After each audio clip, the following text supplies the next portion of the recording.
ॐ नमः शिवाय। ॐ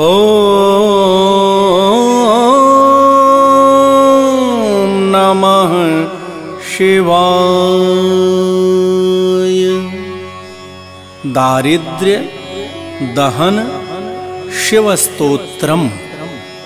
भक्तजनों, भगवान भोलेनाथ का यह स्तवन आपके तन से, आपके मन से दरिद्रता का भाव दूर करता है। भाव और श्रद्धा से भगवान शिव के इस स्तोत्र को सुनने मात्र से ही जीवन से दरिद्रता दूर हो जाती है और अमीरी का आगमन होता है। स्तोत्रम। विश्वेश्वराय नरकार्णवतारणाय कर्णामृताय शशिशेखरधारणाय कर्पूरकान्तिधवलाय जटाधराय दारिद्र्य दुःख दहनाय नमः शिवाय। दारिद्र्य दुःख दहनाय नमः शिवाय। गौरी प्रियाय रजनीशकलाधराय कालांतकाय भुजगाधिपङ्कणाय गंगाधराय गजराज विमर्दनाय दारिद्र्य दुःख दहनाय नमः शिवाय। दारिद्र्य दुःख दहनाय नमः शिवाय।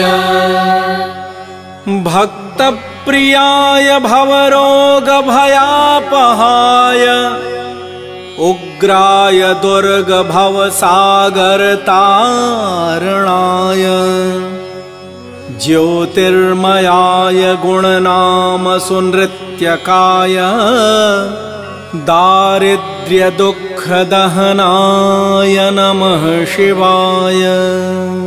दारिद्र्य दुःख दहनाय नमः शिवाय। चरमांबराय शवभस्म विलेपनाय भालेक्षणाय मणिकुण्डलमण्डिताय मञ्जीरपादयुगलाय जटाधराय दारिद्र्य दुःख दहनाय नमः शिवाय। दारिद्र्य दुःख दहनाय नमः शिवाय। पंचाननाय फणिराज विभूषणाय हेमांशुकाय भुवनत्रयमण्डिताय आनन्दभूमिवरदाय तमोमयाय दारिद्र्य दुःख दहनाय नमः शिवाय। दारिद्र्य दुःख दहनाय नमः शिवाय। भानुप्रियाय भवसागर तारणाय कालांतकाय कमलासन पूजिताय नेत्रत्रयाय शुभलक्षणलक्षिताय दारिद्र्य दुःख दहनाय नमः शिवाय। दारिद्र्य दुःख दहनाय नमः शिवाय। रामप्रियाय रघुनाथ वरप्रदाय नागप्रियाय नरकार्णवतारणाय पुण्येषु पुण्यभरिताय सुरार्चिताय दारिद्र्य दुःख दहनाय नमः शिवाय। दारिद्र्यदुःखदहनाय नमः शिवाय। मुक्तेश्वराय फलदाय गणेश्वराय। गीतप्रियाय वृषभेश्वरवाहनाय।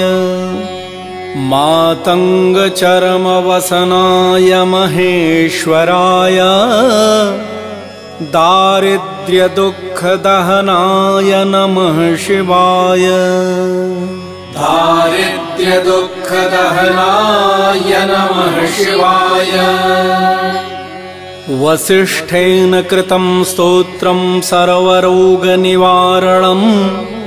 सर्वसम्पत्करं शीघ्रं पुत्रपौत्रादिवर्धनं। त्रिसन्ध्यं यः पठेन्नित्यं स हि स्वर्गमवाप्नुयात्। इति श्रीवसिष्ठविरचितं दारिद्र्यदहनशिवस्तोत्रम् सम्पूर्णम्। दारिद्र्यदुःखदहनाय नमः शिवाय।